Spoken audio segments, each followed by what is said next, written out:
Hello friends, তো আজকে আমরা চলে এসেছি উলুবেড়িয়ার বিখ্যাত রাসমেলা দেখার জন্য। এটা হচ্ছে রবিবারের, মানে শনিবার উদ্বোধন হয়েছিল 9 তারিখ, আর রবিবার 10 তারিখে আমরা চলে গিয়েছিলাম রাসমেলা দেখার জন্য। দেখো কতটা ভিড়, আর এই আশপাশে একদম শুরু থেকেই বসে গেছে অনেক অনেক দোকান। আর মেলার ঢুকেই প্রথমেই দেখে নেব রাসের যে সমস্ত মডেলগুলো রয়েছে সেই সব মডেলগুলো। যেহেতু প্রতিবারই মডেল পাল্টে যায়, তো মডেলগুলো অবশ্যই দেখে নিতে হবে।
আন্তরিক অভিনন্দন।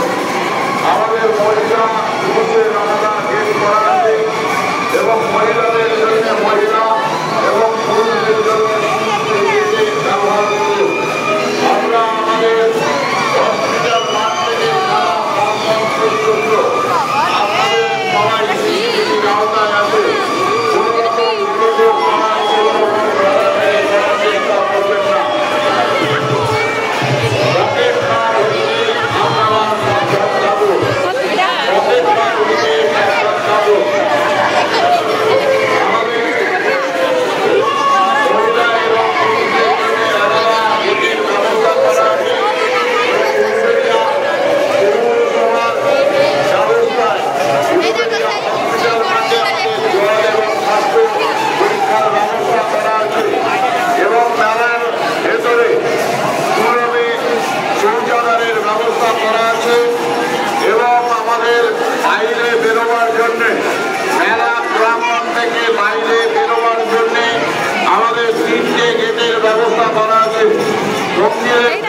আপনারা বেরোতে পারবেন এবং আনন্দম প্রাইমারি অর্থাৎ পোস্ট অফিসের পেছন থেকে বেরোতে পারবেন এবং দোলনার পাশ দিয়ে সেখানেও রাস্তা আছে বাইরে বেরোবার।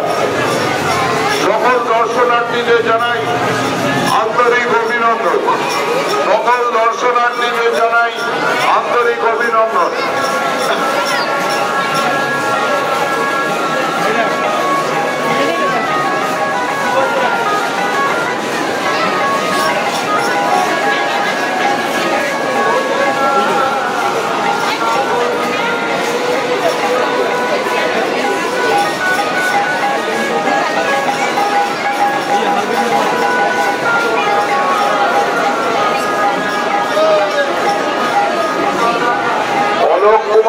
প্রতিবারই যেহেতু বিভিন্ন ধরনের মডেল হয়, তো মডেলগুলো দেখতে প্রতিবারই আমার ভীষণই ভালো লাগে। যতবারই রাসের মেলায় যাই আমি মডেলগুলো অবশ্যই দেখি, কিন্তু বাড়ির সবাই বকাবকি করে যে এত মডেলগুলো দেখার কি আছে। তো যাই হোক, এরপরে মডেলগুলো দেখে একটু মেলায় বেরিয়ে গেলাম ঘোরার জন্য। বিকেল 4টের সময়তেই রাসের মেলার ভিড়টা একবার লক্ষ্য করো ভালোভাবে। আমরা গিয়েছিলাম যেহেতু বাড়ির একদম কাছেই, তাই বিকেল 4টেতেই চলে গিয়েছিলাম। আর সন্ধ্যেবেলা গেলে তো ভিড় ঠিলে ঢোকাই যায় না। তো যারা বাড়ির অনেকটা দূর থেকে আসবে তাদেরকে বলবো পারলে শনিবার রবিবারটা অ্যাভয়েড করো। শনিবার রবিবার যতটা সম্ভব না এলে এই ভিড়টাকে অ্যাভয়েড করা যাবে। তবে ভিড় এখন হচ্ছে না যে তা নয়, তবে শনিবার রবিবার অতিরিক্ত ভিড়। দেখো কি অবস্থা, নাগরদোল্লা সব উঠে মাঝ রাস্তায় আটকে গেছে। যেহেতু আমরা আমাদের পুচকিটাকে নিয়ে গেছি, সে তো যেটা দেখছে সেটাই চাপবার বায়না করছে, আর যা দেখছে তাই বলছে কিনে দাও। এইভাবে ওকে ভোলাতে প্রায় বেশ কিছুক্ষণ ধরে ঘুরলাম, আর টুকিটাকে কিছু কেনাকাটা করে তারপরে চলে এলাম বাড়ির দিকে। আর আসার পথে দেখো গোটা রাস্তায় বসেছে জুড়ে নানান ধরনের খাবার দাবার, জিলিপি, তাছাড়াও গুড়কাঠি, অনেক কিছু। তারপর চলে গেলাম কালীবাড়ির ভিতরে। কালীবাড়ি আসবো আর মাকে দর্শন করব না তা তো হয় না, তাই কালীবাড়ির ভিতরে মাকে দর্শন করে নিলাম। এরপরে জিলিপি, বাদাম নানান কিছু কিনে বাড়ি চলে এলাম। রাসের মেলা মানে জিলিপি, বাদাম এগুলোই সব থেকে স্পেশাল, এগুলো তো থাকবেই। দেখো জিলিপিটা ভাজছে, দেখলে কত লোভ লাগে না? দেখলে খুবই ভালো লাগে, যদিও আমার খেতে খুব ভালো লাগে না। রাসের মেলার মধ্যে আমার সব থেকে ভালো লাগে এই বাদাম ভাজা খেতে।